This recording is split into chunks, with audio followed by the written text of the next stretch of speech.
Everyone has a good story to tell, and you know it is a good story when the person leans in and says, "See, what had happened was," and then tells the story. This podcast provides those opportunities to tell those types of stories in education. The stories will be from the good, the bad, and everything in between. We wanted to do this podcast to showcase stories in education and to give flowers to educators who deserve recognition for their excellence. Our guests will feature parents, students, teachers, administrators, and just about anyone who is involved in education. These stories will inspire you, challenge you, and help you to reflect on your practice of education, whether it be from the inside of the classroom or outside. If you have a good story to tell, we'd love to hear it. Email us at contact@andredoughty.org. We'd love to have you or your story on a future episode. See What Had Happened starts now. Hi, friends.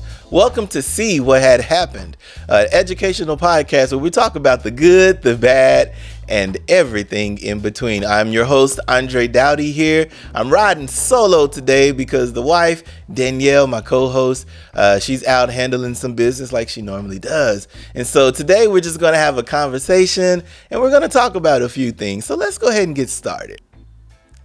Today's special guest is Dr. Sarah Thomas, and she is the founder of EduMatch. Dr. Sarah Thomas, hi, welcome. Welcome to the show. Hey, thank you so much for having me. I'm super excited to be here today. Oh, I'm so glad to chop it up with you here. We were already talking offline, and it's Yes. just such a small world. Like people you know in the area or people I know in the area as well. Right. Yeah. That's so dope. So tell our audience a little bit about yourself. So hello, everyone. My name is Sarah Thomas. I am an educator. I've been in education for almost 17 years now, taught every grade from 1st to 12th, as well as in a master's program. In addition, I'm the founder of EduMatch, which is a grassroots network of educators connecting, along similar lines of interest. And we're just kind of for educators by educators. So that's us in a nutshell. Awesome. And then also we can't skip past you co-authoring a book. Go ahead and shout out that book real quick. Come on now. Thank you. Yes, that is Closing the Gap. So that's a series through ISTE with two of my closest friends, Dr. Nicole Howard and Regina Schaefer. And it's all about digital equity. So we have one for higher ed and one for K-12. So we've got a doctor in the house who also knows about educational technology. That is dope. Thank you. Yes. So the way that our podcast works is real simple. We just share a story from the educational world. So let's set up this story, shall we? Is this story from you as a student growing up? Is this from you as an educator inside the classroom, outside of the classroom? Set up the story for us.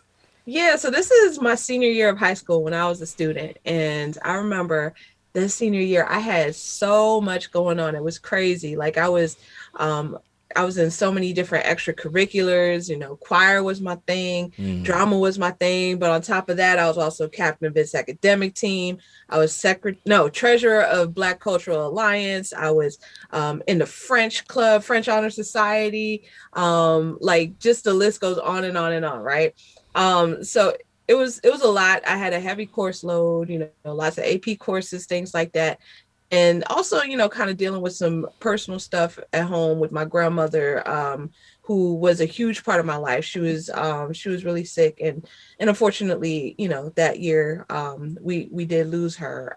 So it was a lot. It was a lot going on. Applying to colleges, just trying to get ready to for that major transition in life. So I had a lot on my plate, and I'm like one of the silliest, goofiest people. Like there's like two sides of Sarah, right? There's like the introvert where I'm just kind of like very just, I don't usually say a whole lot unless prompted, unless like I really know somebody. So there's an introvert side, but there's also like the really goofy, just wild side. And when I was younger, I couldn't really rein it in the way I can now. So I remember there was this one time where I was just, I was under pressure. So I was hanging out with two of my friends at lunchtime. And there was this really long hallway. Like our high school had 3 buildings. Okay. And the one that I would hang out in the most was like the fine arts building, right? Because that was like my life. So there was this really long hallway, and it was like angled maybe 45 degrees, just kind of slope going down. So I decided that I wanted to be like a sprinkler. I wanted to I wanted to act like a sprinkler for some reason. So I took a bottle of bottled water, and this is slightly nasty. I apologize, but I just started. I took a swig of the water. I started spinning around and acting like I was a sprinkler, and then next thing you know, crash. I crashed into the wall. Going down this steep incline, and next thing I know, I'm on the ground. My two friends are like getting me up on my feet, and I feel like my head is just banging at this point.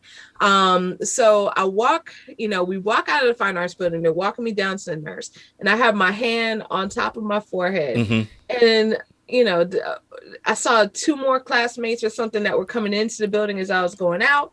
And so they're just like, oh, what happened? Let me see. So I move my hands, and then next thing you know, somebody's screaming. Wow.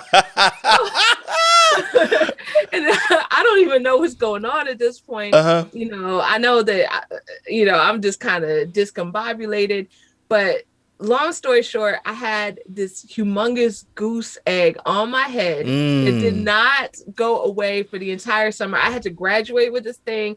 I had to walk, at graduation with this humongous goose egg. And I was just like, is it ever going to go away? And it was so ugly. We had like our end of the year choir show.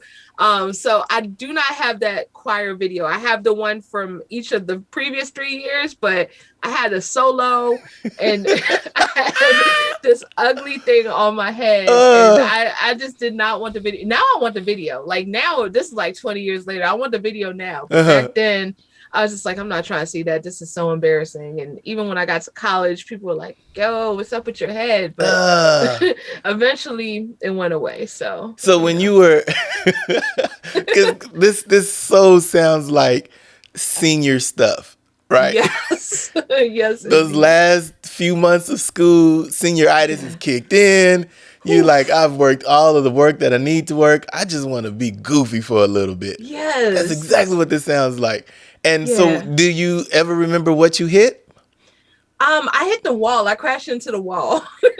Because it was like an angle. It was like a sloped angle. And I was spinning around. So, I wasn't like going down the middle like I thought I was. I kind of like just bam, crashed into the wall going pretty fast. So. Went right into the wall. I was thinking like maybe a locker or maybe like a bulletin board. No, you straight up hit the wall. Hit the wall. It was not pretty. Now, did the homies laugh at you?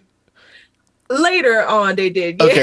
Okay. Once they knew I was going to be all right, then we all had a good laugh. Yeah, because that's like the unwritten rule. You wait to see if someone's really hurt, and then if they're not hurt, we clowning, we laughing. Oh my goodness, yes. Thank goodness for them that they were not laughing at me like while I had that thing on my head, because I didn't even know. Yeah, I did not even know. So now looking back at it, you probably had a concussion.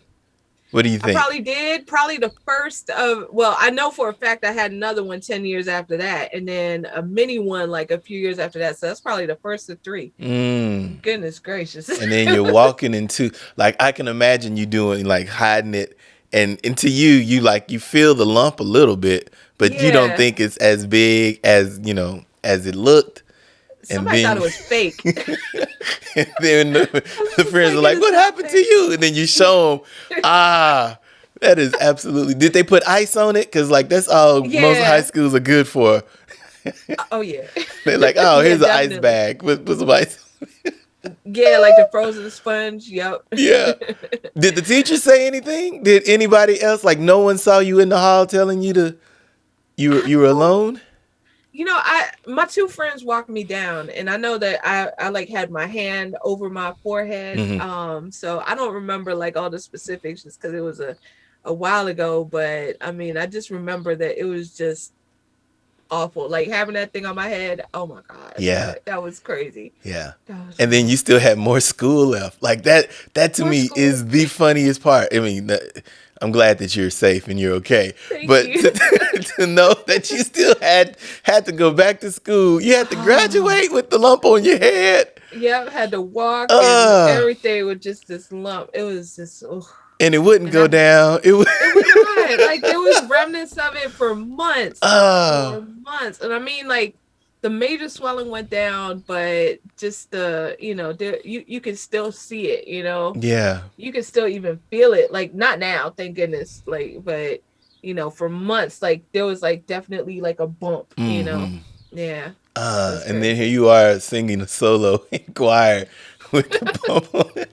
Uh, Just looking just a hot mess. yeah. But those are some of the best, like when you look back at it, those are some of the Yeah. best pictures to show family, friends, and all of that. Because Oh my nobody would goodness. believe that. Like, girl, you got a big old unicorn on your head. Like, no one would Oh have my believed that. goodness. Yeah, I want that video now. So you've got to have some pictures of that as well. I I'm sure I do. I just Okay. have to dig somewhere, but I think that I was trying to like stay away from the camera Oh, for the that's most smart. part. Yeah, yeah, Yeah. yeah. Yeah, like no Yeah. shots here, no shots here. Did they Right. allow you to like wear like a bandana or something to hide it? I don't think so. Okay. Nah. Yeah. Yeah. It was just pretty much, just Did you try out to there. cover it with your hair? I'm just thinking of all the ways if I'm a student and I've got this big old lump, like I'm Yeah. trying to hide this as best as possible. Right. Yeah. Nah. There was no hiding it. It was just out Mm, there. Yeah. It was wild. It yeah. was wild. Oh, that's such a funny story. Oh So man. looking back at it now, because I'm really curious now. What would you have done differently? Like if you could see yourself back in that day and you get in the, flux capacitor time travel DeLorean and you go back in time, what would you tell young Sarah? Oh man, I'll probably tell myself to find more constructive ways to release stress, like maybe go play some basketball or, Yeah. go sing a song or something like that. Just Yeah. that was not a good look, not at all. Not at No. all. And then I'm also thinking that 45-degree probably caught you slipping. I think it did. I think it Yeah. kind of threw off my trajectory. Uh-huh. I don't know what I thought the end goal was going to be. Like if I would just make it down and stop and just twirl, I don't even know what I thought that it was going to end up any other way Hmm. than that. But yeah. Yeah. I'm also thinking like back in the day, we could twirl around in circles and wouldn't be affected too much. When you're a little Right. kid, Yep. you could spin around on the bat and then you'd be Yeah. off for just, a few seconds, but afterwards you get your equilibrium. But it's Yeah. something about once when you become a high schooler trying to Yeah. do that same thing, Yeah. your This world is is right. rocked. Yes. Yes. Just totally lost control. Yeah. Yeah. Oh Yeah. man. I probably would have been better off if it was like a flat hallway or something. Hmm. Yeah. Yeah, that hill is what really helped and probably helped you launch towards the wall. Yeah, I think so as well. Yeah. All right, so this one is very recent. It's from like I would say Thursday night Okay. is when the story began. So, watching the show Handmaid's Tale. You watch that show? Yes. Yes, yes, absolutely love that show. So, the episode that just dropped this past week, we were chilling, we were watching it, watched it like it was like the last thing I did before I went to bed. And so I was kind of it was a long day and I didn't really understand like the ending part, like how they ended up the way they did. I'm not going to spoil it, but Hmm. there were like some parts where I might have like zoned out. And so the next morning, I went on Twitter and I was just like, oh yeah, The Handmaid's Tale. I was kind of confused, but that's probably because I was half asleep. And so next thing I know, like maybe, I don't know, 8 hours after that, then the showrunner to The Handmaid's Tale tweets me back and it's just like, ouch on many levels. And, rereading it, then I was just like, oh, maybe he thought I was saying it was boring Hmm. or something like that. So I tweeted him back and I was just like, no, I'm sorry. I didn't mean it like that. I was half asleep before I started watching it. So I need to go back and rewatch it. That's what I was trying to say. And then like I was kind of feeling bad because I was just like, oh, maybe I hurt this man's feelings. But I mean, his feelings wouldn't be hurt. It could have been, but I doubt it because people say a lot worse, I'm sure. Absolutely. Right? But he liked my response, so he saw it, and that made me feel a lot better, just in case. And that is so funny because from you is just coming from a place of innocence, right? You know, like, hey, I was half asleep, but, you know, and then for him to read it, he had his own interpretation of it. Like, my Right. show made you fall asleep. Right. And I'm just like, no, it's one of my favorite shows. It's Yeah. not the case at all. But Yeah. then how dope is that for the showrunner to retweet, I mean, Right. even in these circumstances, but like to retweet and reply to your tweet. Yeah, that was super nice that, you know, that he's like looking on Twitter and stuff like that. So very cool. That makes me wonder how many other people read the Twitter lines. Like they You search, know? you know, Handmaid's Tale, and then they just read Right. through the comments. Even You though a know? lot of people be like, nah, I don't worry about social media. I don't have time for it. But it looks obvious like he was probably checking, you know, out some of those comments. They probably do. And that's part of the reason why I felt so bad, because I know, like, you know, being a content creator myself and Right. seeing some unflattering comments, you know, how that could be like, oh, well, dang, you know, why that person have to go and say that? So yeah. Especially when it's like your art and you're like, okay, Yeah. this is my art. This is something that I enjoy to do. I enjoy to create it. And I'm not doing it just for me, but for others who like this story. And then to Right. get some of those negative comments, not in this case, but to get some of Right. those negative comments, that does hurt sometimes. It does. It does. Absolutely. So when he said ouch, I felt that one in my soul too. I was like, dang. Yeah, I was like, no, man, no, not at all. Yeah, this is not what it meant. Yeah. Let's redo this. Mulligan. Something. Let's start over. Right. Absolutely. I'm glad that he took it in stride, and once when you gave him the explanation, he Yeah. understood it better. Yeah, me too. Yeah. And I'm glad he said something to give me the opportunity to clarify. Mm-hmm. Yeah. What type of content do you create? You said you're a content creator. Yeah, so I mean, just a lot of different things. Started out with music, so you know, and I remember searching myself on the internet way back in the day. Somebody got my CD like in, I want to say Japan or something like that, and they reviewed it. They said young singer, nothing special. Probably never thinking that I would like come across that comment, but I mean, it was factual. Like that CD wasn't all that dope, you know, because we were still trying to figure it out. Right. But you know, it was but seeing that, and you never really know like what people are going to see, you know, so it's like that kind of feeling. It's like, you know. Yeah. But yeah, just a lot of, you know, music's my main thing. Writing, just filmmaking, you know, things of that nature. Yeah. Shout out to Howard. What genre of music did you rock or sing or perform? Man, kind of a hybrid, I would say. Like, you know, a lot of stuff is R&B, but you know, a lot of stuff is alternative as well. So it's kind of like a hybrid. Oh, that is between nice. the two. Yeah. Yeah, thank you. And it reached all the way to Japan. Come on, shout out.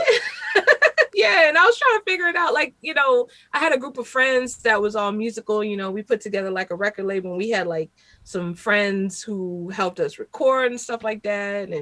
But a lot of that CD, you know, I bought the equipment that my friend told me to get, and I was trying to learn how to record it myself. And yeah, a lot of it was a hot mess. But there were a couple of songs I'm proud of. Can we find your content online? Do you have your songs digitally? Yeah. When was the last time you heard them? I bump them in the car every now and then. Yeah, but they're on Spotify. Don't judge me. Oh, no judgment. Yeah, it's a different era. Definitely a different era. Yeah, I'll tell y'all the ones that I think are good. If y'all want to listen to those, don't listen to the ones where I was like experimenting, trying to learn the equipment. I can't believe I even put that out like that. But there's one called Crush, one called Never Leave the Dance Floor, one called Down. I would say those are the top three. Okay. Yeah. And how many total tracks? Just maybe like 13 or 14. Oh, that's a good album. Yeah. I appreciate it. Yeah, but a lot of it was just noise and trying to figure stuff out, you know, and a lot of it, there's some of it, I might try to dig it up at some point, you know, some of it had potential, but I just didn't like quite know how to use, you know, the recording stuff. So, you know, but some of them are, and I might dust them off, try again. Some of the best educators in the world are people you've never heard of. They may not be on TV or get the National Teacher of the Year awards, but we want to give those teachers their flowers today. With that said, we present Sprout Outs. Sprout Outs is sponsored by Pinky and Paws Petals. All right, Dr. Sarah, who would you like to sprout out this episode? All right, I'd like to sprout out just 3 groups of people real quick. I know it's kind of cheating, but just want to shout out the whole EduMatch community, everybody who's rocking with us. You know, like if there were no you, then there would be no us. So thank you to everybody in the EduMatch, and even more granularly, 2 groups within EduMatch I want to shout out. One of them is EduMatch publishing team behind the scenes. So Mandy Freilich, to Tool and Toya, Martine Brown, Alyssa Frazier, Melody McAllister, Casey Jakublowski, and all of the authors, all of the documentarians, all of the content creators with EduMatch. And then also want to shout out the EduMatch. So Tara Linney, Tammy Neal, to Tool and Toya again, and my mom, Marie Thomas. Just shout out to all of them. Absolutely. Melody is friends of the podcast, and we had her on an episode and love the energy that she has. So for her to be with EduMatch and you all, we know good things are happening. And shout out to Mama, too. Let's go, Mama Thomas. Let's do this. Let's go, Mama Thomas. Yes. All right, Dr. Sarah, how can people follow you and follow the journey of Sarah Thomas and EduMatch? Yeah, I would love to connect with any of your listeners. So I'm on social at Sarah the Teacher, SarahDateechur. So that's me on Twitter, on Voxer, Instagram, Snapchat, all of the places, right? And then EduMatch is edumatch.org, edumatchpublishing.com. You can find us on Twitter, edu_match, or at EduMatch Books. So yeah, those are a few places to find us. And are you looking for authors to tell their stories? Absolutely. We are, if you go to our website, edumatchpublishing.com, /FAQ, then there is a link there for submissions. So if anybody has like a story that they would like to share, then, just contact us. And we'd love to take a look at it. Yeah, I love that you all are for the people and by the people. Like that is real dope. Sharing everybody's story. That. Yeah, thank you so much. Much appreciation. If you have a story just like Dr. Sarah Thomas, and that story was absolutely funny. The sprinklers down the hall, blacking out and having a huge bump. If you have a story similar or a story that you'd like to share with us, please email us at contact@andredoughty.org. We would love to hear your story and share it in future episodes. Well, that's the end of this story, but that won't be the last. We really, truly appreciate you all hanging out with us today. And special thanks to Dr. Sarah Thomas again, hanging out with us today. Next time around, the wife will be right back here, and we will look forward to hearing and sharing more stories of See What Had Happened. This podcast is a proud member of the Teach Better Podcast Network. Better today, better tomorrow, and the podcast to get you there. You can find out more at teachbetter.com/podcast.